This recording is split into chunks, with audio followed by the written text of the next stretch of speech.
Right, welcome everyone to our March meeting. 2 o'clock, so we'll get going. And we'll call for apologies, please. Duncan Helm. Second that apology, please. So Stu, Duncan and Mark Harris, all those in favour? Aye. Against? Very thank you. Public forum. Russell, Tanya, do you want to go first? Is there another chair there that can sit? If you both want to sit up at the end of the table. Very cleanly, so I don't need to worry.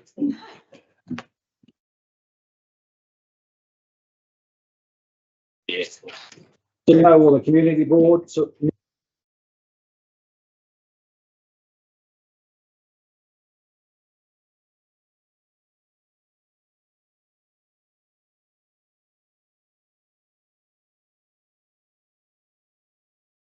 Bay, you know? Yeah. Janice, yeah. Let's go. Into it, please. So, firstly, thank you for this opportunity to share our thoughts of our mainstream. We, through the business group, had a little bit of a year ago, did a streetscaping sort of what Rainford could do. So there was a little bit of a setup on just enhancing our street. So we sort of got to the stage down the track that we see that there's a huge opportunity to connect with our community and create a positive impact for our customers and tourists to visit. And then this helps future growth and tourism into our townships.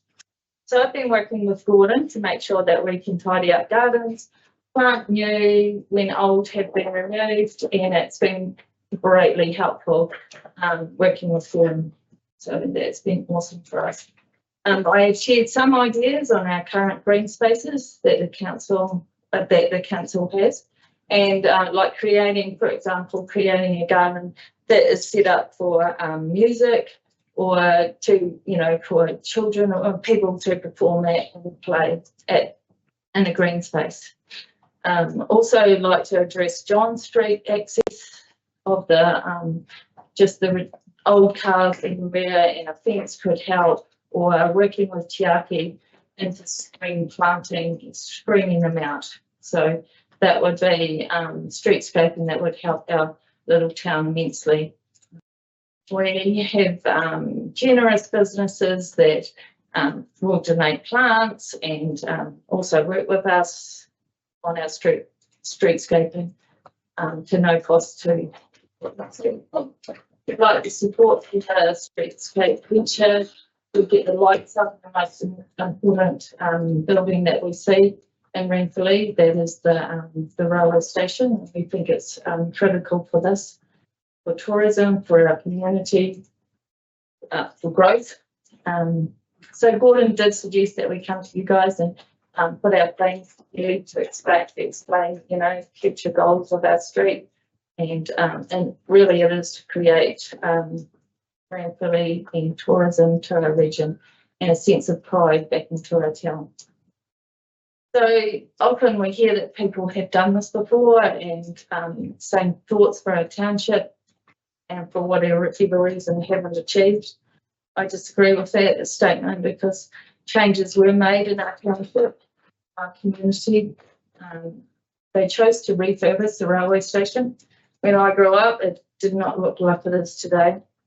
So we have an amazing asset, and I'm extremely proud of this region and very passionate about the future of our town. So to me, change is growth. Yeah, okay. Comes to me. I'd just like a little talk about the railway station and what it means to us, and streetscaping and the impression of the main street. Like the railway station, as we see it, did not look like it is before '92. In fact, I've got some pictures here to show you actually what it used to look like. Next street, one time ago. Well, early in the 90s, work to renovate the building was undertaken by local builders, and the veranda was put into place by the Lions Club. You know, we believe they created the heart of the main street in Ranfurly. You know, and I think we owe gratitude to the local people in the community who established all the planting around the railway station, and because it draws in people as a community space. And like last Christmas, when we had the Christmas tree lighting, we've seen how many people come to town, and all the kids running around Main Street, and the town was full, and it was just an amazing place, you know. And Ranfurly was built on the railway. When the train stopped coming, the biking began, so it's all about the railways, and currently there's proposals for entry signs into Ranfurly, which are heavily based on the railway lines. So I think we should carry on the work with the special building, which means we think the permanent lights that we've had priced out should be approved in the long-term plan, so this landmark building can stand proud all year round. At our business group meeting this month, we had representatives from the Lions clubs speaking about what they've contributed to the community in the past. And they're a very humble group that have achieved a lot. And we know they're supportive, and we can draw on their experience to help us in the future for whatever we want to do, whether it's John Street or whatever projects we've got, you know, and they're really helpful and want to have a positive effect on the community. So making the emphasis on the railway station would be a great place to start. And we know that getting support from the community board would go a long way to ensuring the permanent lights will go into the long-term plan. That's what I've got. Any questions? You, go with one, surely. Oh, I know, just I think the business group's pretty focused, and it has got a group of people together to really galvanise what people are thinking in the community. Obviously, it's quite fitting that you're talking about that, because the buildings are all going to come up, you know. And another one which the Lions in this community do a lot of work for is Centennial Milk Bar. Yeah. It's sort of, to me, they sit together. Because And either way, we can't be losing those two assets to the community. So, you know, And to our Main Street too. yeah, so either way, you know, we should get the lights and get it lit up through the dark period, you know, the dark periods of the year. In the winter, it's going to look fantastic as people are driving through. so you're, I guess the community group's more focused on getting the lighting part done on their long-term plan. So will that come under roading if it was on the state highway? Would it? We be?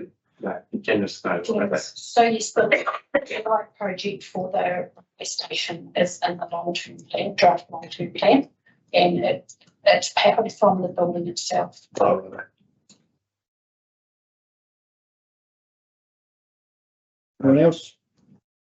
I think yeah, that is an iconic building in our Main Street. So I totally agree. It does need to be shining as it does at Christmas time, because those lights are pretty cool. The people like the Ranfurly is, yeah, the railway, which is on the sign that's coming in. But yeah, What is the general business group's feeling on the discussion around halls and buildings in Maniototo? They've got an opinion, or they?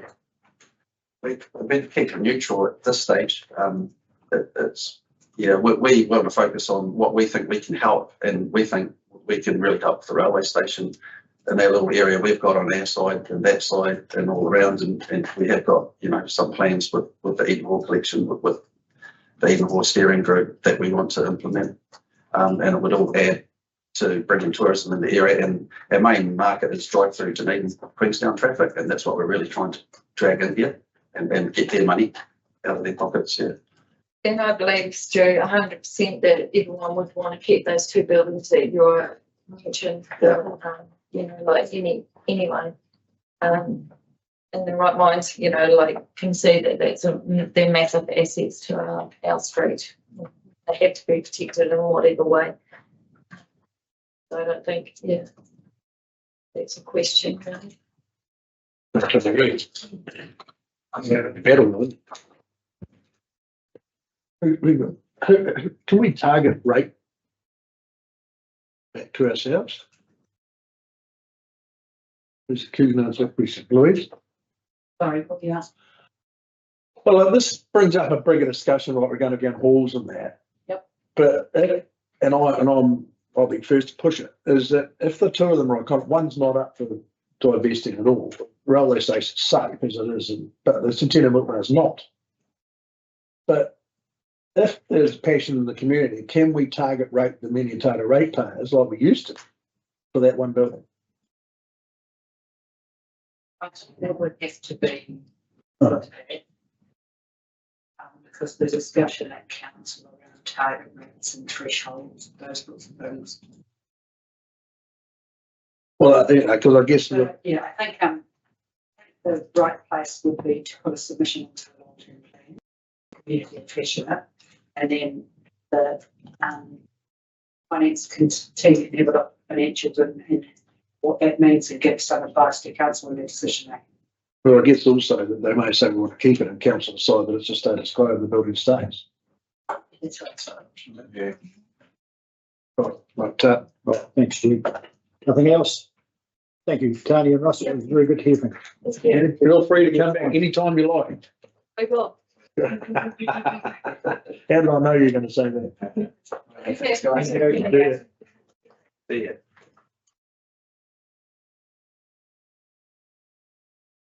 So, we have the deaths of Maniototo locals, Bill Burrows, Rosemary Hall, Tom Faulkner, Shirley Scott, Erin Howard, Raylene Hanson, Phyllis Pett, Brian Turner, Ann Cotton, and very recently Charlie Scott. And I'd just like everyone to stand for a moment. So, thank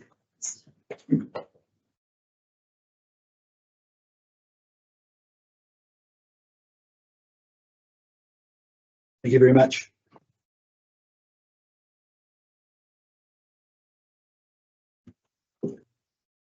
Can I have someone move the confirmation of the minutes of the previous meeting, please?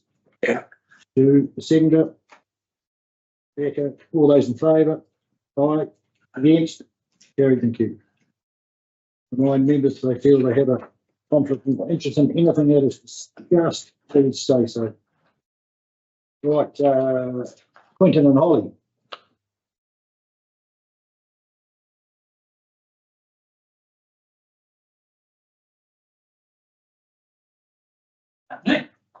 You.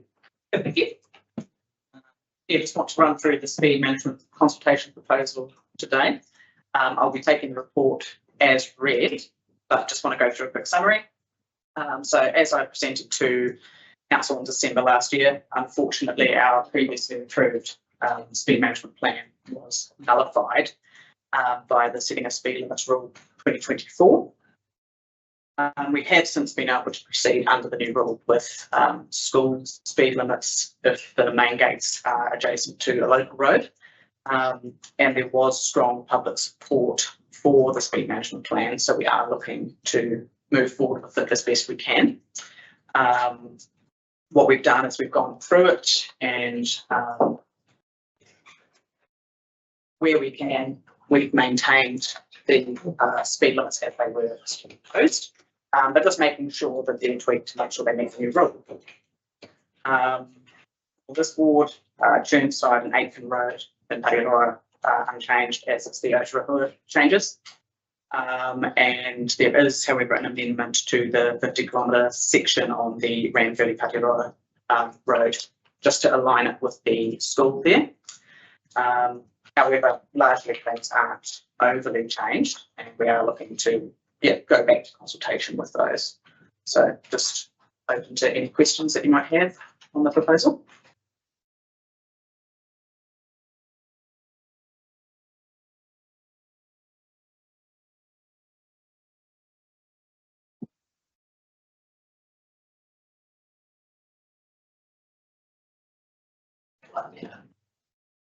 Yes, so that's currently that's where it's legally located. Yeah. Yes. The actual signs are currently further up. Yeah.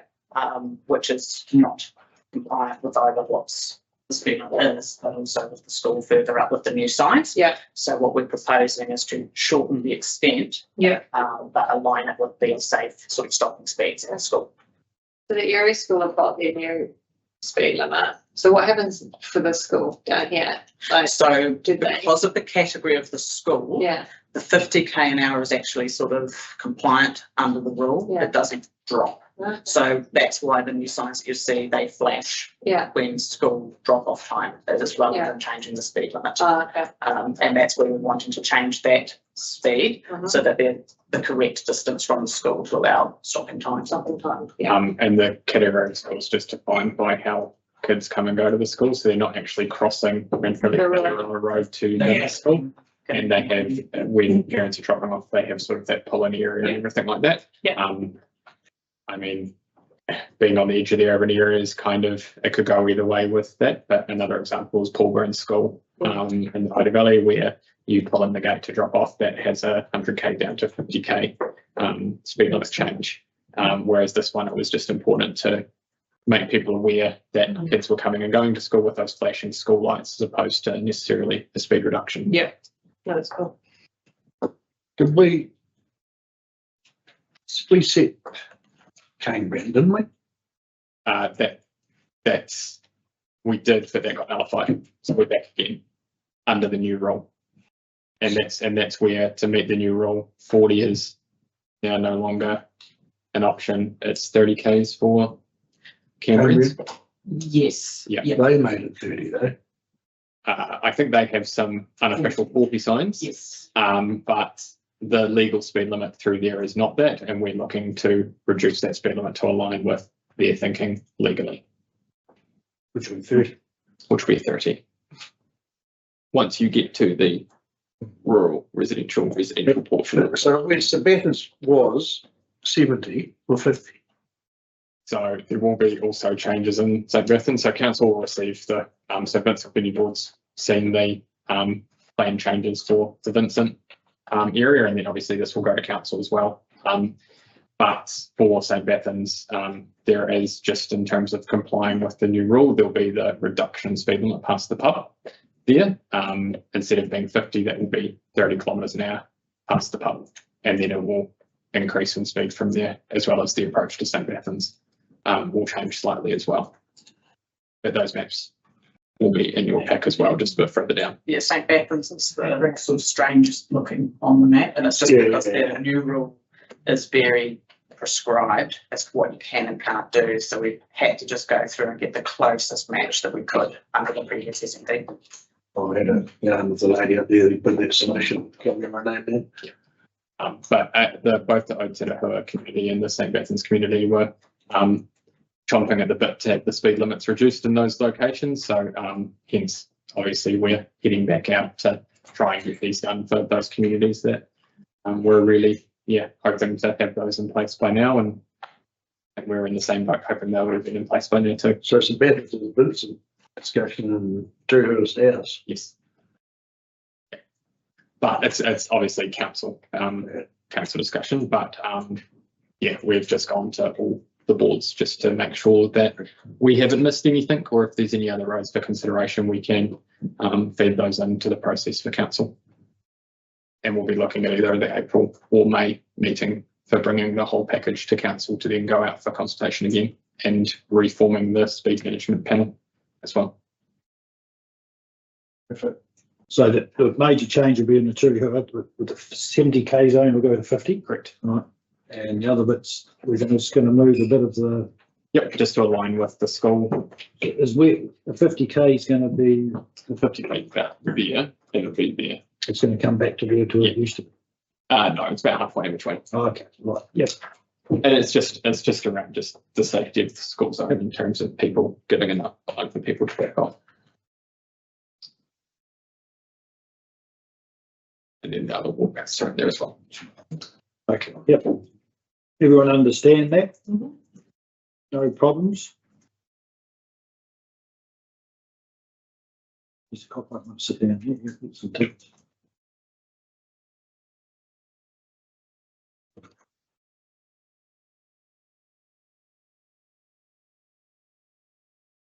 Everyone happy? That'd be just anyway. Can I have someone I'll move the recommendation. accused you in the second, please? Becca, all those in favour? Aye, against? Thank you. Thank you. Thank you, Holly. One person will be against the other one. The council of Overcare. She wants it 100k all the way through Clyde. Right, John, Grant, so we'll just go back into public forum. John? Thank you very much. You know you'll know most of the community board. I haven't been sure. Got Rebecca and Mark here. Yeah. Behind us, we've got Dylan and David, we've got Peter Keenan, we've got Ollie, we've got Louise Vanderboort, and we've got Gordon Bailey, the media man over there. And Quentin is the, our board manager, so. Right, okay, thank you for those introductions. Do I, Yeah, just Yep, follow keep going, buddy. rightio. Thank you for the opportunity, first of all, and it's probably high time that we did a bit of an update as to what's going on and what has been going on at Maniototo Adventure Park. As some or all of you may know, that Maniototo Adventure Park is a new entity as of October 23, which merged 3 former entities, Maniototo Ice Rink, Gold Rush Luge Trust, and Maniototo Curling International into one. I believe that the merger had been discussed for a number of years previously, so it was years in the making, but it finally got happening. We've just finished our first financial year. It was at the end of December 24, so the financial year is January 1 to December 31. And we've learned quite a lot. We've certainly been able to reflect that the merger was a good idea. There are plenty of synergies. I mean, we're on the same site. We can share human resource and many other resources, and we've managed to probably jointly cut operational costs reasonably successfully. We've got a few challenges, and we've also got some fairly ambitious plans, I suppose. Having had our first financial year completed under normal operations, and normal operations are curling and the Gold Rush Luge year round. Gold Rush Luge was launched just prior to Christmas 23, which is a worthwhile addition to the range of activities, products that we have. So year round, we've got those 2, curling, which is indoor curling, and a Gold Rush Luge. Gold Rush Luge can be a little bit dicey in some of the months of winter. It can fill with snow and ice, of course, in which case we can't operate it. And then our winter operations, which are the outdoor rink, the rather unique ice luge, and everything associated with the outdoor rink rather, which is outdoor curling as well. So we've got the outdoor curling season, which is quite a big thing in the Maniototo. We did some reasonable numbers, and probably a winter for 24 was peaked. Like July was a really big month, and it was great to see the thing in full swing. We're a little bit late starting with the installation and commissioning of some new refrigeration plant for the outdoor rink. So we didn't start until well into June. Our target start date this time is the 1st of June or the 31st of May, which is moved over here. So if we get full sort of 10 to 12 weeks out of it starting then, we'll have a good winter. So it reinforced that we've got a pretty unique activity offering and a very diverse range of customers, clients and guests, from Australian Curling Association to lots of locals and privvies, lots of cycle trail customers.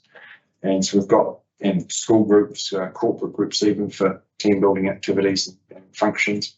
And so we've got we've managed to, I suppose, cement the brand reasonably well to a good range of those target customers. However, scale is difficult. The Gold Rush Luge perhaps hasn't been as profitable as we had hoped. It's quite a significant labour operating cost for reasons of safety and just operational ease. Curling is an interesting model. There's, most of our curlers aren't curlers, if that makes sense. So 90% of them are visitors, as in tourists, cycle trail people. 10% probably of our revenue, maybe a little bit more Australian and New Zealand curlers. And so we're lucky to have a facility of that kind of scale and size and quality in a place like Maniototo. We have been throwing around development ideas for a number of years. And prior to me, of course, a few things have been talked about in terms of development. We've got a couple in mind that would be reasonably game changing. But based on our, I suppose, ability to make significant positive contribution at the end of the day with our existing offering and scale, we're unlikely to be able to accumulate sufficient investment funds to actually make, to embark on an actual plan towards some of those developments. So we will be dependent on basically tapping all available funding sources, community trust, and all of the other available community trust, lotteries, commission, which we have successfully tapped into in the past. For all of this to happen, and potentially even look at some private funding, either borrowing or even partners with that people might want to partner us in subsequent developments at the place.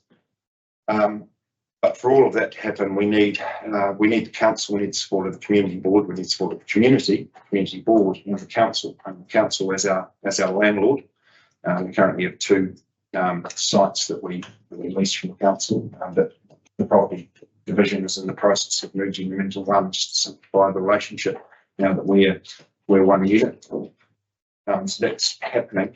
But I suppose I'm not coming here with any specific request other than that we just update you on our situation and herald our intentions in terms of development, and request that we commence whatever the process is to make application for to the council as a funder, either on a loan basis or as an investment partner, I suppose. When we developed, this is well prior to me, but 20 odd years ago, when the indoor rink was developed, when that project was taking shape, the council came on board with a significant loan, which I believe we have just paid that off last year. That loan was integral to that development happening, and I wouldn't be there without that. So I'm probably asking advice as much as anything from you people as to what would be some realistic and purposeful steps to make in that direction of bringing council on as a contributing partner to subsequent development. And if I might, I'll just mention a couple of things. I mean, some of them are actually fairly operational, but significant cost items, and just the maintenance and landscaping around the place. I mean, to be a competitive tourism attraction destination, we need to uphold certain levels of visual appeal. And whilst we're not bad, we're rustic, and it's just maintaining that rustic aesthetic and keeping it rustic rather than scruffy. There is quite a lot to do, and there's certainly be some considerable visual enhancements if we to get some good landscaping plan, and there's obviously a bit of cost that goes with that. But also I want to get to the step of putting together a project or concept plan really for a sauna, spa, hot pool, thermal wellness experience. I mean, it's well documented that that sector is growing hugely globally in that space, and I believe there's 20 applications in front of the Lakes District Council at the moment for similar facilities, is what I'm told. They're opening all the time, sauna, spa, very, very fashionable. There's a huge buzz around the health benefits, and it does appeal to quite a wide market, and Marama have done well, Methven have done very well with a similar thing. There's various levels that we could get into that at, and I'm not even really at the stage where I can estimate the cost of a project or the first phase of a project, but I'm starting to talk to people. What I really want to do now is be able to put together a professional concept plan with the assistance of some experts in the area, that then we can use to sell the concept to other potential funders. And then what will also be required by probably someone like Community Trust, will be actually spoken about it. They'll need a fairly substantive feasibility study and that also has a bit of cost. There's a research component in that, and then some analysis. I have been talking to some people at university. We might be able to, we might have some resources available there with a couple of the papers. And look, I mean, that would be game changing for the adventure park. It would fit nicely the market that Naseby already gets and the Maniototo already get. People are into homes that ride lane bikes in the area. There may be trail riders on the cycle trail, or mountain bikers in the area, and also the freedom tourists that are driving around. Come to Naseby, will stay in Maniototo an extra night and feed into the other businesses that exist and that we partner with quite closely. So I've had a lot of conversations with, guests, a lot of conversations with other businesses in the area, and there's a fairly good groundswell of interest and keenness in putting together something like that. So I'm not going to put a number on it at this point, but I'd just like to welcome further discussions as to how we go down that track with the council as an active and positive partner in the thing. Thank you, John. So Dylan, would this be something that you would be talking about in the tourism and development sort of stuff? Yeah. Is John better off to come and see you? Yeah, I suggest probably, I know I've seen really conversations with Ants, and it's been a bit between Ants and Nick. Development, they're probably the right contacts, and the likes that you brought up Methbin. So we know Methbin was actually facilitated by Trade and Enterprise through the RBSTZ grant, and it was a tourism boost project, if you like, to attract people to the region. So it fits that kind of criteria, but probably a good starting point. I guess my team would want to know your support from the board to undertake that work in the first instance. So how do we do that? Probably not in the public forum. Yeah. But I mean, this is a discussion we've been looking at. Yeah, and it would probably bring something to you more formally. Yeah. And just get your feedback on it in a formal process, but we'll have a chat with John in the first instance Yeah. and then come back to you. Yeah, and come back and you might have figures and that and Yeah. just a rough idea and we can look at it again.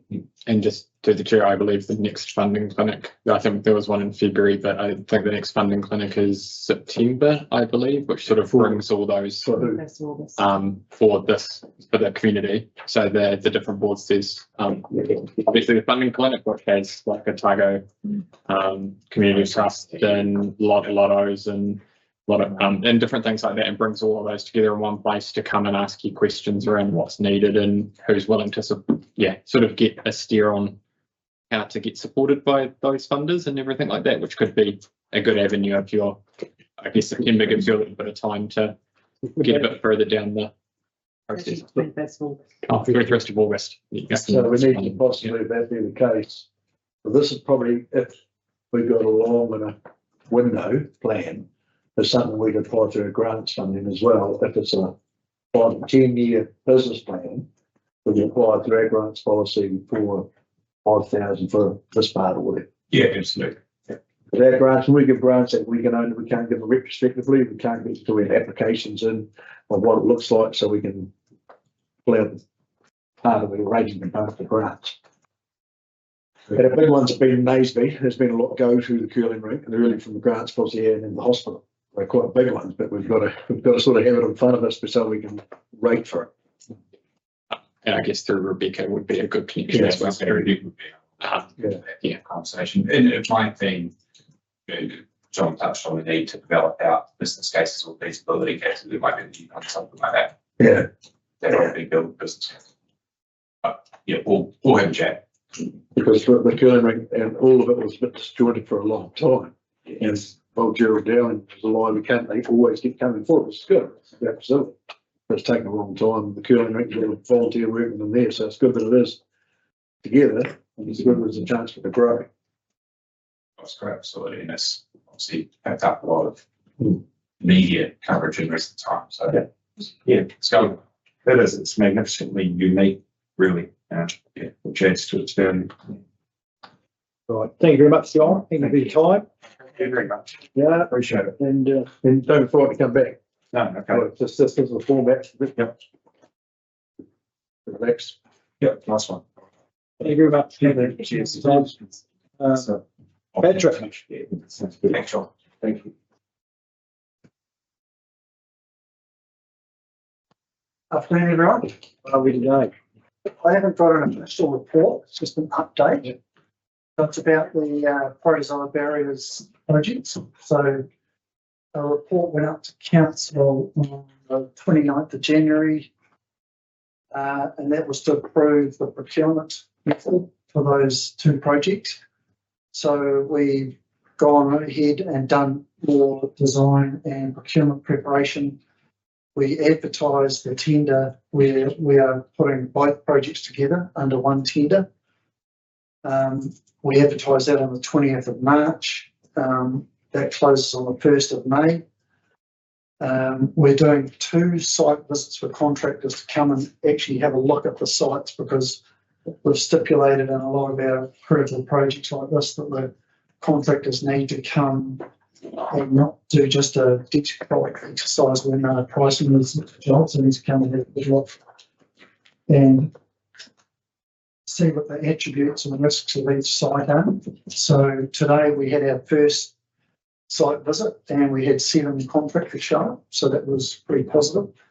Not all of them will be head contractors, some of them will work together. It'll be like electrical contractors that will work under a head contract and so forth, but good turn out all the same. And we've got about another 3 registered. We'll do another site visit for other people that couldn't make it today next week. Yeah, so in general, we're just working through the procurement process. After the closes on the 1st of May, it'll probably take a couple of weeks for the evaluation team to look through all the bids, see what's going on in terms of attribute scores first, which is 60-40. 60 is non-price attributes, so you get scored on that aspect of it, and then we open up the prices and we do a trade-off of price and quality. So after that process, we'll know who the preferred contractor is, and we'll get into the work. So you've got a timeline-ish of when it's going to be done by? Or well, Taumata Arawai said we have to have these protozoa barriers in by December. So that's the goal. We'll see the bit, that's when I will bring reports to you, is after we've got a contractor in place. We'll be able to have a financial forecast and a program forecast of how the physical works will be carried out. So every second council meeting, I will present a status report to the full council, but I'll make sure that the following Maniototo Community Board meeting, I will come out and give the same status report to you guys so that you know what's happening. So once we get a contractor in place, we'll have a much clearer picture of when the work will take place and how much it will cost. But yeah, I don't want to paint us into a corner, but if the work wasn't going to be finished by December, but it was well advanced by December, I don't think Taumata Arawai would, really give us too much of a hard time. But, the goal was always to have it done by December, but we'll see. A lot of it is specialist materials that are required for it. Some of those materials sometimes have to come from overseas. You just have to airstrike to Yemen, and then all of a sudden the shipping routes are, there's long delays and so forth. So there's all sorts of things that you enter into the program. We haven't got protozoa here, have we?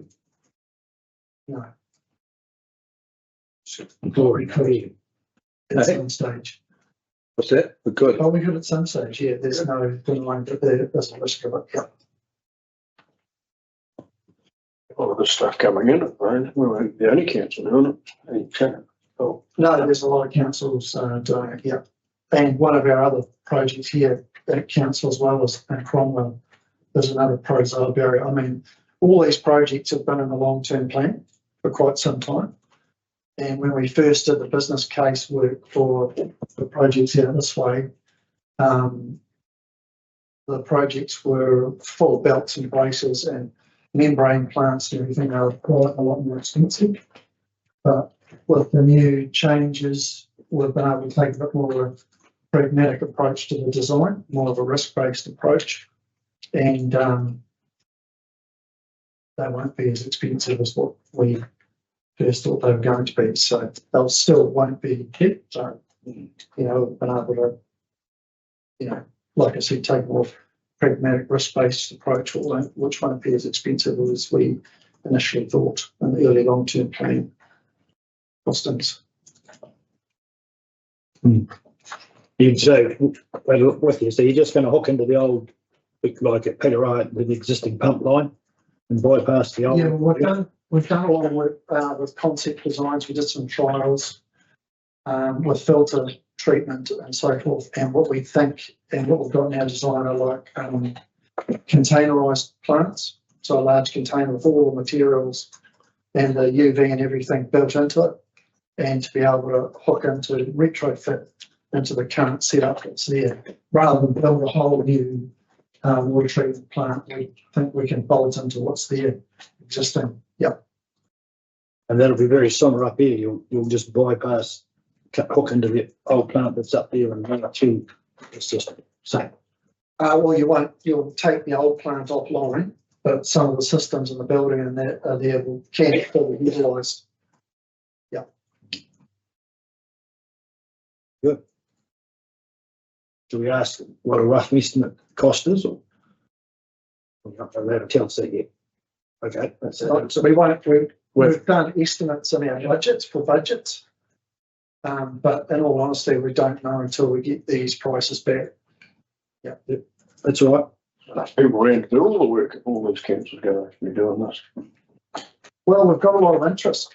So particularly in this region, there's a lot of work sort of bubbling away, coming and ready to come out. And we feel like we're getting ahead of that. I actually work a little bit with Queenstown Lakes and talk to them about what their program looks like, and I try and fit as many tenders as I can into the gap between their larger stuff, so that we're sort of keeping a even keel and not putting everything out at once. It's the same time as QLDC, because they're obviously a lot of their projects are a lot larger, take a lot more resource. So if we can work around them, it fits in quite well. Yeah. Do you want to quickly talk about takeover date, the 1st of July? Is it for the reticulation that, and just explain so everyone knows exactly what's happening? Is that all right? Well, it's not really my gig, but I can tell you that you know, there's two contractors now. The main water utilities contractor has been unbundled, so instead of being a global sort of contract that takes all reticulation and pipes and pump stations and treatment plants, they're now just treatment plants and reticulation. So the new company that's taking over the treatment plants is called Trinity. They've got a pretty large contract in Rotorua for wastewater, and they've got a lot of work in Australia. They put a very good bid in, and they've been, we haven't, I'm not sure if the contract's been fully signed off yet, but they're the preferred contractor, and they will be fully focused on water treatment and wastewater treatment plant operations. Fulton Hogan have won the reticulation side of it, so all the pipes, fire hydrants, pump stations within the reticulation system, they will be managing and maintaining. And that changeover will happen on the 1st of July. Yeah. Just so like when people ask them, because these guys are going to get asked what's going to happen. And just yeah. I was talking to Duncan today, and you might want to get in touch with him, because it might be quite good if, when it does get all signed and sealed off, that he come and does what I'm doing now and have a bit of a chat to you guys about how it's all going to play out. But yeah, there'll be a bit of a change. I think it'll be quite good, because the focus will be on treatment, and reticulation as a separate entity instead of trying to be all things to everyone. So I think it'll be quite a good change for council and for ratepayers. Any questions, anyone? Right, I'll move the recommendations if you like. A, B, C, D, and E. I'll move the recommendations. Oh, We received it before. you received the report. The second, please. Harris, all those in favour? Aye, against? Carried. Thank you very much, Patrick. Thank you. Good to see you. Right. Is that? Yeah, it's you online, Yeah. rather than screen. Oh, Magic. yeah, that magic. Hello, sorry, unfortunately I couldn't make it through to Ranfurly today. So take the paper as being read. The financial report for the 31st of December 2024 has a favourable operating variance of $129,000. These variances are the revenue has a favourable variance of 33,000, with the variances being driven from reserves contributions and internal interest received on your surplus reserve balances. Expenditure has a favourable variance of $96,000, with staff, contracts and fuel and energy having favourable variances. Overspends include rates expense and professional fees. So the rates expense variance will remain for the rest of the year, and we have now recognised both the Otago Regional Council rates along with the Central Otago District Council rates. The professional fees is still overspent, and that is due to the legal opinions that have been gathered for the earthquake-prone community facilities. Capital expenditure has a favourable variance of $348,000, with 5% of the capital expenditure budget being spent to date. The reserves and pools projects are progressing, and they should be complete by the end of June. There are a few projects that have been earmarked to be carried forward. These include the Arts Centre, Centennial Milk Bar projects. And the community halls projects at the moment are dependent on the LTP consultation outcomes. Reserves as at 30 June 2024 had a closing balance of 1.5 million in surplus and is estimated to finish this financial year with a surplus of $1.2 million. This is after taking into consideration the carried forward projects from the previous year and the annual plan 24-25 movements. We may be able to get an update for you on those reserve balances after we do a forecast too, which is in progress at this point in time, which will give you a bit more of an idea of where we will finish the end of the financial year, considering some projects are due to be carried forward into the next financial year. Are there any questions? I've got one. Yeah. Why did the legal fees of $17,500, when you're talking only, that's a couple of $1,000s a facility? I'm not too sure on the details behind that. I'm wondering whether someone in the room, Janice, do you have? Yes, I can speak to that. Stu, as part of the LTP consultation, we had to get legal opinions from free on whether land was freehold or not. In order to go out for consultation to clarify that. So there were some halls that we sought legal opinions on. Some were clear cut, and that's fine, but a lot weren't. So I guess the question I'm asking is, it cost $17,500 to tell us what we already knew, to get an opinion to certify what we already knew? No, we didn't already know. We did so much more complex stuff that we had to unpack. So that's where that cost. That's it's only for our ward, the district. So why have we been lumbered with the We had the bulk of the buildings. We had. That's what I'm saying. So that's our share of it. Or is that the total bill for the whole? I have to find the total bill actually. Yeah. Most of them were ours. So some were funded up. Yeah, some were for other areas. But Yeah, but I guess it seems to be tagged to our buildings, but yet it's a district cost. I'll loop back to that, but I'd imagine it is your water component, the 17,000. But the property is district fund. The cost, the legal cost of running a facility like that should be split across the district rather than just be itemised to here. From 1 July. One July. Because that's been ward funded till now. There's only a couple of buildings that are district funded and. Yeah, but I'll say the legal cost of council running that regardless where it sits, it should be across the total region, district. But it's been itemised to these buildings, that's what I'm saying. It will be from 1 July. That's what you guys voted on. Yep, it must be sharp today, picking that up. I think we already picked it up. Thanks, Jack.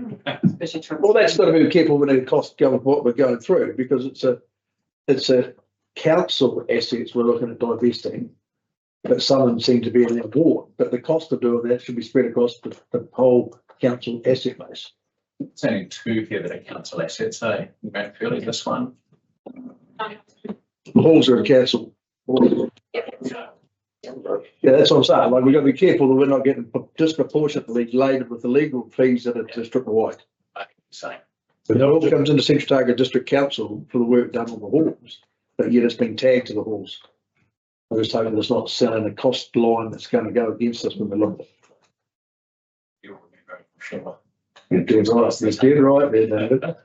You know I will. Good chance to. One of these jobs we can charge professional fees like that. It's not, Yeah. no. Any other questions? No, right. I'm in the wrong career. Thank you, Donna. Can I have someone move that report to accept it, please? I'll do that. Second, please. Yeah. Becca, so all those in favour? Aye. Against? Carried, thank you. Thank you. Thank you, Donna.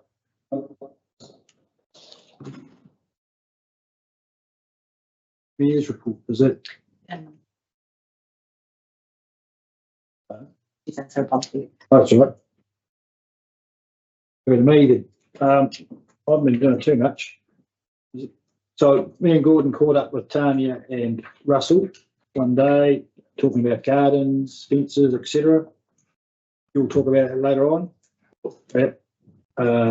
Saying we were a tour with Patrick Keenan to the 2 water sites where the prozoa areas are going to go.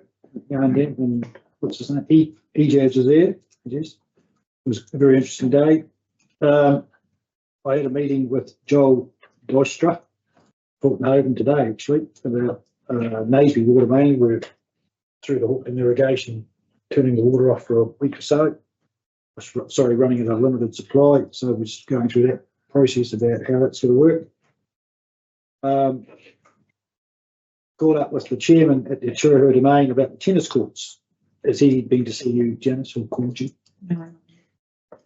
Chairman of Al McKnight, of Churaho Domain Committee. I don't think. Been working with them on sewage. Oh yeah, no, we're just talking about the tennis courts and the money, and he was going to organise whether he could a local working bee to do the job. Talk to you about it. Just patching up bits of the tennis courts. I see some, they've been out there and cleaned everything off, stripped it all down, so it's all right. Went for a look at the Naseby Cemetery. I thought it was tidied up not too bad. There's a few scraggy bits of stumps that could have something to do with it, could have something done with it, but nothing major. I haven't had any more major moaning about it. A couple of people thinking that's totally unnecessary. But as I said, buried on the side of the road or in the cemetery. Street lights, there was something that was brought up with Tanya and Russell. Do you want to talk about the street lights and exactly what happens in case I get it wrong? Because the ones out on the highways are NZTA and they're an old light. Yeah, look, so I believe Board a number of years ago installed some heritage style They're down there. lights. But yeah, ultimately NZTA do manage the street lights where they are standard street lights on the state highway network. Those older heritage lights are becoming harder to repair / source bulbs and that. So we're working with the NZTA around the future of those lights. And we'll hopefully have an update soon. Yeah, I talked with the Powerboard guys, they're an old sodium light or something, they're expensive and they're harder to get. And his suggestion, I think the NZTA was just start replacement the whole unit. LED? Yeah. Right. Yeah, so we're working with the NZTA on that. Now, I was just talking to the irrigation at the stadium, mainly on the cricket pitch where the kids are playing. There's a fair bit of slumpage around the holes. A lot of the sprinklers aren't working that well. I don't know if you go down there playing cricket before. Does he play cricket down there? No, on the cricket ground. Yeah, so I was just talking to Ryan Dowling about it one day. He was going to try and send a letter to the board about it. Some of them work quite well. Some of them are kind of down in the ground, Gordy. I mean, yeah, I don't know who responsibility is now to start fixing them. He didn't send me a letter. He was going to send me a letter about it, but he didn't. So we'll try and chase him up again. And we all went to a meeting about the halls and the buildings. Didn't we, Stu? It was the Art Centre. The Art Centre, probably about 30 people there, I suppose, 30, somewhere around there. There's plenty of discussions about what could be done, what should be done. And in the end, as we said, it's back to the councils, what the council's going to do. Would that be correct? About the halls, buildings. It'll be going out for consultation as part of the long-term plan. Yeah. So people can have their say through the long-term plan. Yeah. I reckon there's going to be a lot of say in a lot of places. You think? Yeah. That's our way. That will be accepted, please. Second, all those in favour? Aye. Against, thank you. Members' reports. Who wants to go first? Oh, I haven't really got much in it, to be fair. Went to that arts thing. At the Arts Centre about the halls. I just sort of went round and round a bit. That's roughly about me. No one's complained about it now. Or if they have, I haven't listened. Oh, yeah. You were at the AMP show? I went down in the afternoon for a quick look, yeah. I can talk to him in there. Well, Looked all right. yeah. Yeah, look, there'll be a few more there than the year. I did cop a wee bit about the trees, but I just said they were buggers and they can come down anyway, so. That's, yeah. Oh, I thought they cleaned up quite well. The trees good. Yeah. Right, no one moaned about it. No. We were down there. Did you hear any moaning? Right. That's why That's why you're bored. What do you do with the rigger? Spray it with it. Yeah. be due to be sprayed very soon. That's how quick it grows, isn't it? That's pretty awful stuff. Right, okay, then you're up, Becky. Well, our community's been quite busy with the ANC show and stuff. I went to the Art Council meeting the other night, so that was pretty cool. That place hums along between the two different dances, all the different arts, the pottery, the workshops, auto. Yeah, it's a really cool new facility down there. So, yeah, neat bunch of ladies that keep that humming along, so it was pretty cool.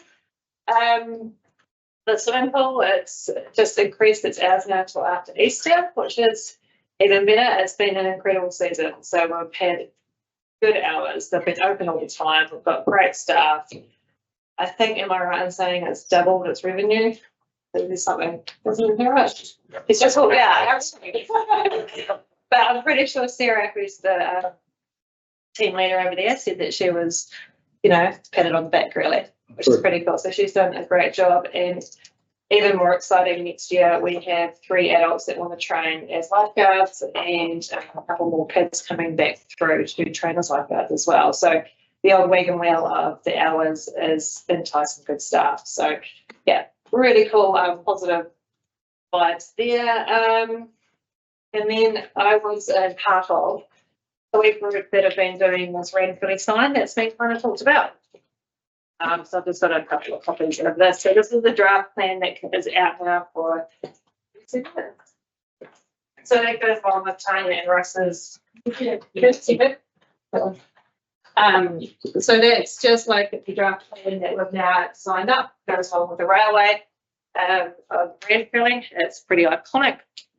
It stands about 4 meters, I think, in height. So they are having a public, I suppose, discussion next Saturday, for people to go and talk about that, what their ideas are. But that's what they've got. Pete Jones is involved in this as well, so he's got great ideas about materials being used, can understand all the legal requirements, as logistics to make it all safe and that. So that's really cool to see it's finally coming together. They did say there's going to be more gravel around it, and I think spear grass or something like planted underneath it to stop people climbing up. Themselves a bit more. Yeah. But so that's really cool to see that's finally coming together. They were at the business group as well on Wednesday, and they had really great positive feedback for that as well. So it's good to see that finished off, and I think it'll look really cool. Driving into Ranfurly, seeing that sign lit up at night too. They'll have lights. What else? Summer sports finished, cricket's done, and the rugby, first rugby practices today. So yeah, the turf, don't know too much about the turf. They're still waiting for the ministry to get back. I think it's all been priced, the housing now, which Sarah Patterson said was a bit disappointing with the values of the houses or the land that they had, but is what it is. So they're just going through that process still now. And we did meet with David, Craig Patterson, and Melissa, the principal, as well. So yeah, we're all in talks with that in regards to just where everybody is. So that's still just coming ahead. I think that's out this consultation now, isn't it? Yep. Public, yeah. Yeah. So they were going to plug that through the school as well to get families to say that they want it. So just waiting for that to happen now. It's about me. Thank you, Vicky. Stu, you saved the best to last. Oh, well, as you can imagine, the halls have been the biggest part of what's been our camp. I've got the new upgrade of what's on central port and dates and everything for our drop-in sessions for the halls and the volumetric charging community facilities. Roxford Pool, Alexandria Outdoor Pool, Maniototo Community Hub, supercars and 2 turfs. So there's lots in all of that. It would be great to have it all. And that's definitely a line I'm taking, but we're faced with, anywhere between 12 and 15% rate rises. So some people get a bit twitchy, and there's a bit of pressure on staff. I'm probably picking to make sure that they go over things with fine tooth comb, and I'm definitely not on that camp. I think we're at the greatest growth we've ever seen in time of Central Otago, and we've got to be careful we manage that. And a lot of those, some of the stuff is just an investment in the future.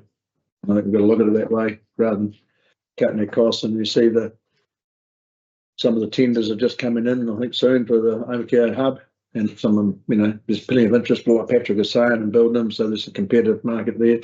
We also had the hall and Roxford going down. So there's a few new buildings, and when you start looking around, it'll be in 10 years' time. We hope to make some right decisions. Been in discussion, much to my sort of reluctance with the regional deals. That I might have a couple of wins there, so I'm finding out.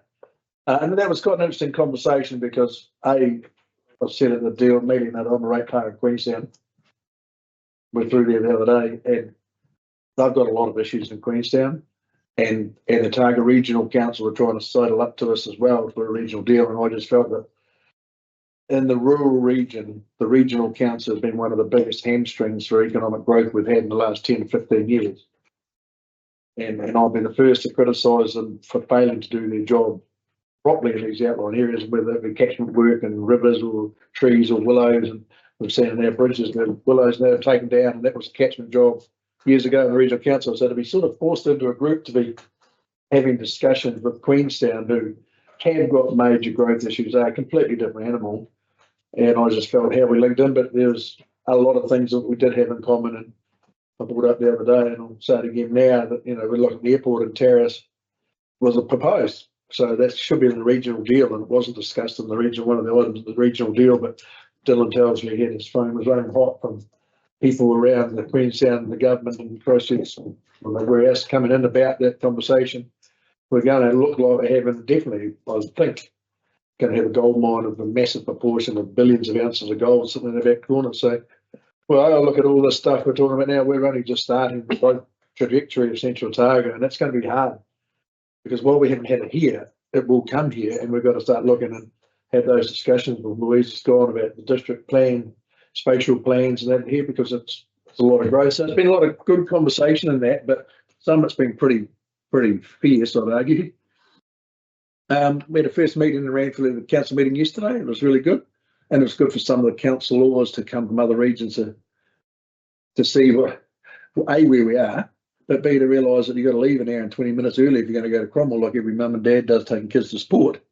And they go, oh, you don't need a turf, you don't need a turf, you don't need a turf. Well, you come over here, and some of them, and Becky would be a classic example, taking kids to Cromwell for hockey practice or something, 2 nights or maybe 2 nights a week, they might go to sports. So realising that while some of these things on a rate base may look like they're a cost, it's a massive cost to our community and the mothers and fathers in our community just to give their kids the same opportunity other people get. So it was really good when, you know, people was like, oh, yeah, so it was good. When they took an hour and a half, I said, well, some of these parents are doing that 2 times a week with a carload of kids. So that was pretty cool. Went to Brian Turner's funeral. That was the day of the show. And yeah, that was really cool. There's a lot of following and a lot of talk about his time and his environmental work he did. And I didn't really feel they understood, or some of the people who spoke understood how much he was involved in the Maniototo community, and it wasn't all anti the environmental farming, and they sort of tried to make it out. But I had a lot of time with Brian, had a lot of beers with him and yarns. I went fishing with him quite a lot, and he was a very deep thinking person, and he loved Central. And I guess through his eyes, and we probably saw that with the Project Hayes and maybe the solar farms, the environmental protectionism stewardship he gave, but making us really aware of some of the iconic landscape that we do have around and some of how cool it is. And that's probably has come out even in these discussions regarding, let's talk about our facilities. You know, some of them are iconic, and they were a part of our landscape now. You know, you look at, but it was cool. It was a cool day, and had a lot of different people you wouldn't expect to meet, but there's a lot of respect from the farmers. A lot of farmers turn out because they really respect that he'll give people time of day and listen. It was good. Show was really good. 125, is it 100? No, 75 next year. 125.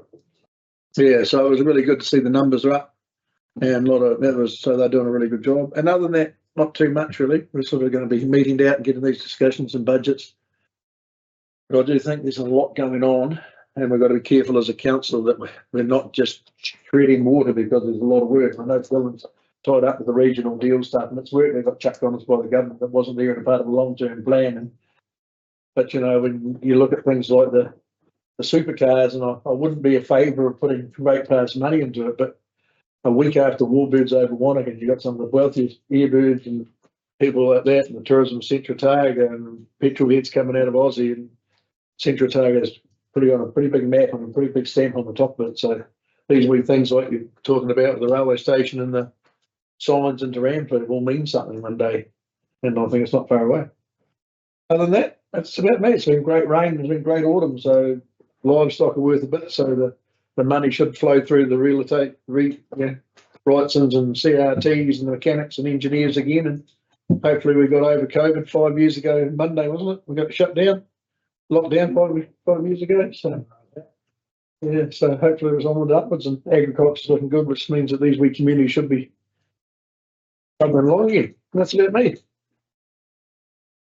Right, thank you, Stu. Could I someone move those reports be accepted, please? Seconder, please. Becky, Corey, all those in favour? Aye. Against? Gordy?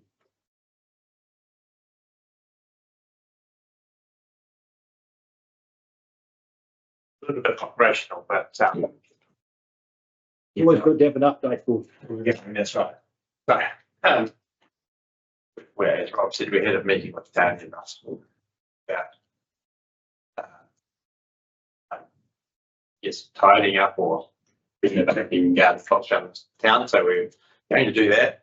I guess, and we're always going to do that. So we did start last year as a board, might recall, with some gardens just out around here. So I think in John Street, we're going to take out dead parts and put up some flowers there. Flower over different parts of the season. There's a bed at the corner of John and Charlemont Street. We'll take out some of those large overgrown plants. Some of them you can't see coming out of there, so they're a bit of a hazard anyway. So we'll take that down and replace them with something more appropriate. We're doing a little bit up around little bit of gardening around the railway station to some of the stuff's a bit overgrown and past its use by date, so we'll put some in and take some out. The Tim Thompson Park is probably one we'd quite like to. We've had some feedback from people that I think Tanya mentioned somewhere from somebody playing music or something, but we'd quite like to flatten out some of those mounds at the front, particularly that have got a few overgrown heavies and tussocks in them, and just have that as flat grass, and maybe just keep them done around the back, tidy that up so it looks a bit, I guess, a bit more open, because it looks quite closed and it's pretty hard to maintain mounds. Oh, yeah. Yeah, so we'll put out some press releases when we get So what do you represent the community, the fountains of the Four Hills and what else? right. Well, I don't know, I'm just asking you. I think, yeah. I I don't know. He You did didn't- go on with us one day and said we should flatten it out, so I think he might have something to do with it. Well, I don't know, we would have thought the way it was set out, that you got the Kakanois or the Ruck and Pillar range and the Could be. Laminors and the.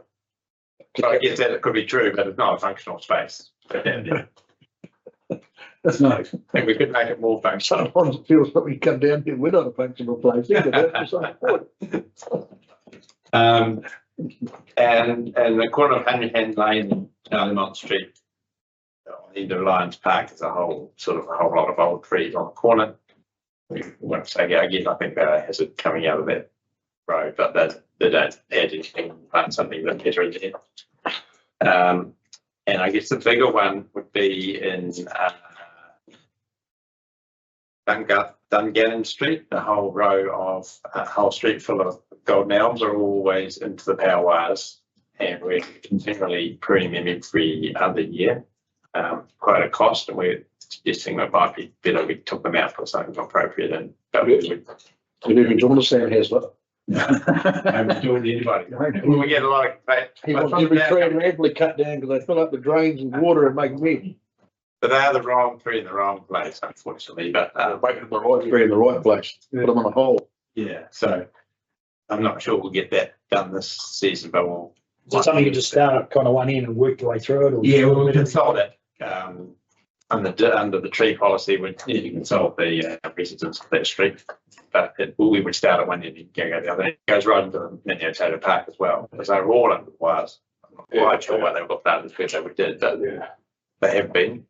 Is it a thing you'd say, this is what we're going to do? Or is Yeah. it- No, it's not. We don't get feedback. This is what we're going to, because we have to do it for that. Well, you're only going to be continually pruning them from the wires. Yeah. That's Pruning we them have from to the by ground. law. Yeah, or we cut them out and put something else in. Put something. And anyone complains, getting the foot hairy. Yeah. We do get regular notes from the power company to clear the 2 metre distance, and that doesn't take long for the trees to move back. And if you're going to chop them down for a couple of years, then you might as well chop them out. So You're right. short back in size otherwise. So that's what we're thinking. Footpath along them is getting pretty shaky. Isn't it? And we did talk about with Tanya of the cars and the fencing and things. We didn't really land on anything there, so we still haven't landed on anything about that. That's around the gun park. The gun is Because there's, the ownership there is quite difficult. well, there's two sections in there. Do you want to quickly explain where the sections are, Janice? You, On the boundaries. yeah. Yeah, so there's the corner section where the gun is. Yeah. And it goes right through, and then the next section is privately owned where the old dental Surgery. building is. Surgery used to be. Yeah, and then there's peony roses there that look like us on the county there. They look after those. And then the next section, As a right of way into the car museum. Well, it was built as a car museum. Yeah. Yeah.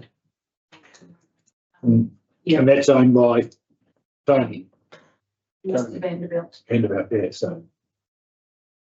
Because they were talking about a fence through there, weren't they, like a 2 metre high fence and. Yeah. As I explained, someone's got to pay for it. I fence to hide the cows on. People in the community probably think we should put a fence up there. Yeah, Or maybe have to look at a budget for that in time. yeah, we will have it this year. Yeah. We might have to come. Yeah, that is pretty, I think that's one thing you do get the old complaint about there. You're not saying this, well, it's probably owned, can't really do much. Well, we can put a fence on council, actually. We could do. Yeah. Thinking it should go hard, so other owner, but that might not. Want me to ask him? We can work through that, yeah. Try talking to them once before. Yeah, but sometimes you. I won't argue that one. You've got good jury when you talk to someone. Yeah, some need to be this financial year anyway. It's not, urgently needs done, but yeah, it'd be nice to do. Yeah. That's about it, really. Yeah. Any other questions or comments? Happy to. Are we online still? Yep. Yes. Becky, you're on the main street. There's working there. What do you think about the way those old flowers are going to come out that have been planted? Is any people talking to you about what the main street should look like? Or? Yeah. They did a good job with what they tidied up with, but it probably needs a bit of thought process into what they put in there to make it last longer. And yeah,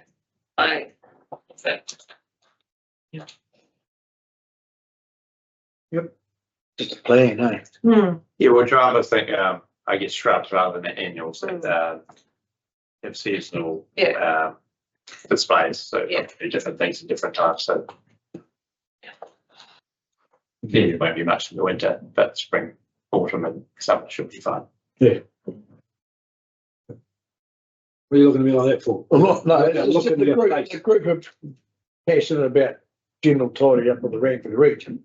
Yeah. But, you know, it also is the Maniototo, and there's other places that need funding in that as well. So I think what it is coming out of it, we have a look at that, what a tidy up of gardens and facilities looks like as far as what we can contribute to. And it's not the same with the sign, you know, like it should be chucked in at the roadings guys to see what, if we can help. But that's probably the best thing about the business group is they're just going, look, let's chuck some ideas out. And they are dealing with council, like they're not dealing with us. And I keep telling them that we are the link to help if we can fund the right planting, but there is a process that has to go through. There is plantings that work and some that don't. So that's right. And as long as a community board and council, we understand everyone's point of view, and there is a process that we should be, because that's what we want. Then coming to us at this level to let us formulate a plan. I think it's good. Yeah. Right, thank you, Gordon. Yeah, thanks. Mine's not, doesn't have to be closing. Talbot on. Yeah, and there's just one study. Can we move that we receive that report, please? I'll do that. Second, Harris, favourite, thinking goodbye. Aye. The date of the next meeting is the 8th of May. What's its after that shooting? These guys will be worthwhile having. And thank everyone for their time. Meeting closed. Stand in the live stream now.